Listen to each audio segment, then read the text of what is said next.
नमस्कार। मेष, सिंह और धनु राशि के दर्शकों का बहुत स्वागत। ये वीडियो मेष राशि, सिंह और धनु के उन जातकों के लिए है जिनकी कुंडली के अंदर अश्विनी, मघा या मूला नक्षत्र है। ये कुल मिलाकर के जरूरी नहीं कि जो मेष राशि के वो दर्शक भी देखें जिनका भरणी और कृत्तिका नक्षत्र है, उनके लिए नहीं है, बिल्कुल नहीं है। और सिंह राशि के उन दर्शकों के लिए नहीं है जिनकी कुंडली में पूर्वा फाल्गुनी और उत्तरा फाल्गुनी नक्षत्र भी है। नो, अब सिर्फ केवल और केवल धनु राशि का वही नक्षत्र के जातक देख सकते हैं जिनका मूला नक्षत्र है, और पूर्वाषाढ़ा उत्तराषाढ़ वाले का लिए ये एप्लीकेबल नहीं होगा। लेकिन धनु राशि की चर्चा किस परिवेश में हो रही है ये अलग विषय है। फिलहाल हम आपको बताएंगे पिछले जन्म का कर्ज, यानी कि जो ये नक्षत्र वाले हैं ये पिछले जन्म का कर्ज चुकाने के लिए जन्म लेते हैं। 12 वर्ष की उम्र तक कष्ट पाते हैं, और खास तौर से रीजन क्या है, हर बुद्धिमान व्यक्ति जिनको ज्योतिष की बेसिक जानकारी है, इनका जब जन्म होता है तो केतु की महादशा होती है, इनका भी जन्म होगा तो केतु की महादशा, और मूला नक्षत्र होगा तो भी। और कुछ दिनों तक ये पूर्व जन्म की बातों को संस्मरण करते हुए, आपने देखा होगा कभी रो रहा है बच्चा, अचानक उठ जाएगा, अचानक कांपने लगेगा, अचानक डर जाएगा, अचानक हंसता रहेगा। ये जो केतु का नक्षत्र है, केतु का मतलब ही बैलेंस, बचा हुआ, यानी कि आपका जो कैरी फॉरवर्ड, अगला जो मतलब remaining part of the life, जो बचा हुआ काम अधूरा, उसको पूरा करने के लिए इस जन्म में ये जन्म हुआ है। ये बिल्कुल यथार्थ और अकाट्य सत्य है।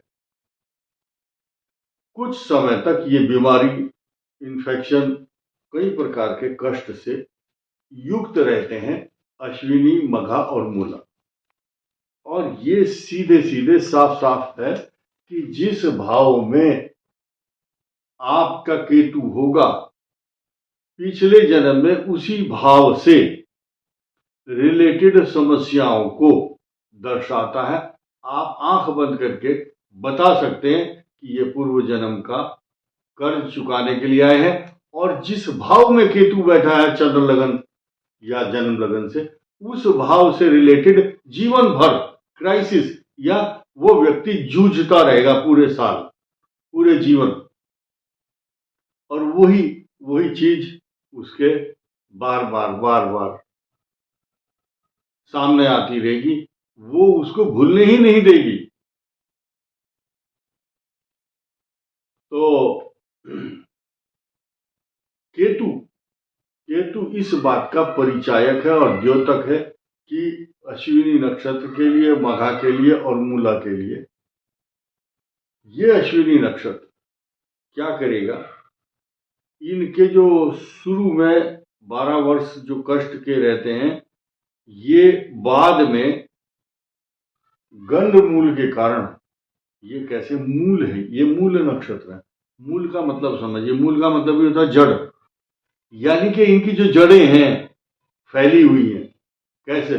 पिछले जन्म से जड़, इसलिए नाम रखा मूल, नाम से ही यथा नाम तथा गुण। इनका जो मूल है, इनके जो जड़ में कुछ फैला हुआ है, इनकी जड़ें अभी कटी नहीं है। अब क्या है कि ये भूलते नहीं है, और पिछली, आपने देखा होगा एक पेड़ है बरगद का, तो 12 साल की उम्र के बाद ठीक ठाक हो जाते हैं, तो अनुभव ये कहता है कि अपनी जड़ों को फैला देते हैं। इनकी जड़ें फिर मजबूत हो जाती हैं, क्योंकि पहले जन्म की जड़ भी है, इस जन्म की भी, तो 2 हो गई, 2 ऑथेंटिक हो गई, मजबूती दे रही हैं। तो फिर उसके बाद इतने मजबूत होकर के उभरते हैं। उसके बाद इनके खानदान में अपनी जो ताकत है पूरी लाइफ में, ये ताकत से जोर लगाते हैं, इनको दाएं बाएं कुछ नहीं दिखाई देता, इनका लक्ष्य होना चाहिए, ये लक्ष्य है मेरा, उसको प्राप्ति के लिए मैं लगा हुआ हूं। यही कारण है कि सेल्फ सेंटर्ड, एकाग्रचित्त जो घोड़ा तांगा होता है, घोड़े तांगे में जो घोड़ा को चलाता है, उसके यहाँ दो चमड़े के वो लगा रहते हैं, दो लगे रहते हैं चमड़ा जैसा, कि आगे देखो, दाएं बाएं नहीं देखना। ठीक इसी प्रकार बिल्ली जब दूध पीती है, बिल्ली जब दूध पीती है वो आंखें बंद कर लेती है, वो सोचती है मुझे कोई देख नहीं रहा। ठीक इसी प्रकार जीव जो केतु वाले हैं, ये अपने कार्य में एकाग्र होकर के जब चलते हैं तो उसको बोलते हैं सुपर स्पिरिचुअलिटी, या तो सुपर स्पिरिचुअल होंगे, काम में super, way of talking, living, thinking extra ordinary, सारा परफेक्शन के साथ, और सबकी हाँ में हाँ मिलाएंगे, लेकिन अंदर अंदर क्या चल रहा है वो तो वही जानते हैं, वही जानते हैं इस बात को। और ये जो है आपको बताऊं कि केतु इतना महान ग्रह है कि मनुष्य को इस मौके तक, इस अवसर तक पहुंचा देता है कि उनके अंदर एक संकल्प शक्ति पैदा करता है। संकल्प शक्ति हर राशि में नहीं होती।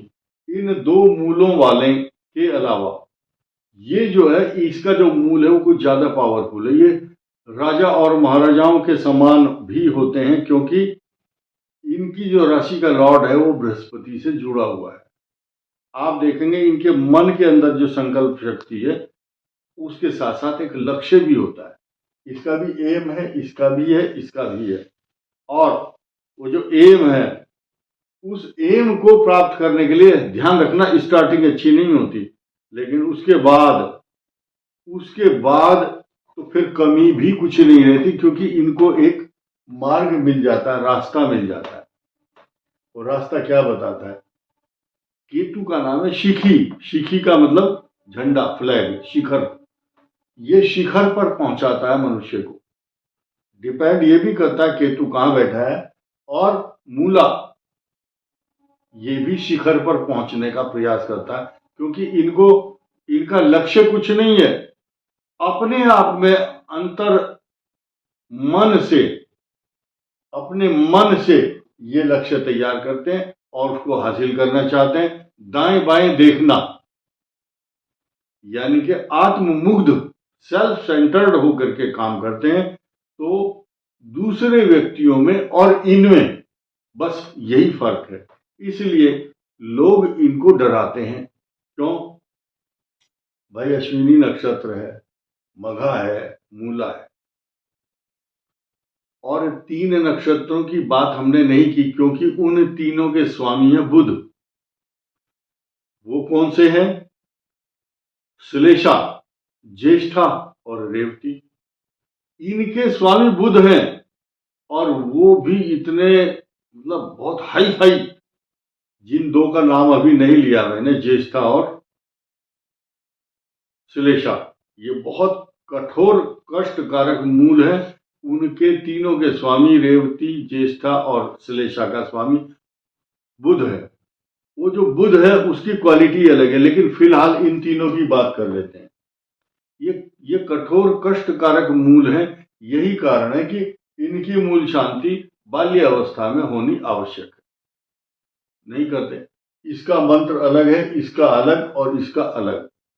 27,000 मंत्र का जाप करके उस समय इसकी शांति इसलिए करते हैं ताकि उस मूल की जो छाया, मूल का मतलब जड़, जो पिछले समय से, यानी कि पिछले जन्म से ये जो समस्या लेकर के आए हैं, remaining part of the previous life, उसकी शांति के लिए कई प्रकार की सृष्टि जो है, पेड़ों के पत्ते लेकर के, उससे साइंटिफिक है सब कुछ, ये जल में डाल करके 27 लीफ पत्ते, उससे स्नान कराया जाता है, जच्चा को भी और बच्चा को भी। तो ये एक दोष निवारण की पद्धति है, शास्त्रों के अनुसार है, ये किसी की बनाई हुई पद्धति नहीं है, इसलिए शांति का विधान कहा गया है। तो केतु के ये जो मंत्र है, इसका अश्विनी का, मूला और मघा, इनका तीनों की मूल शांति का 27,000 मंत्र का जाप करना शुभ होता है।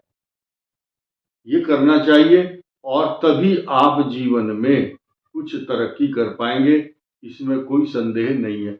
जिनको ये समस्या है वो केतु के उस मंत्र का या आपके नक्षत्र के स्वामी के मंत्र का जाप करेंगे तो लाभ होगा। और साथ ही साथ इस वर्ष ये आपके ऊपर जो इन तीनों नक्षत्रों पर ढैया चल रही है, अब ये 3 जून 2027 तक कष्टकारक रहेगी।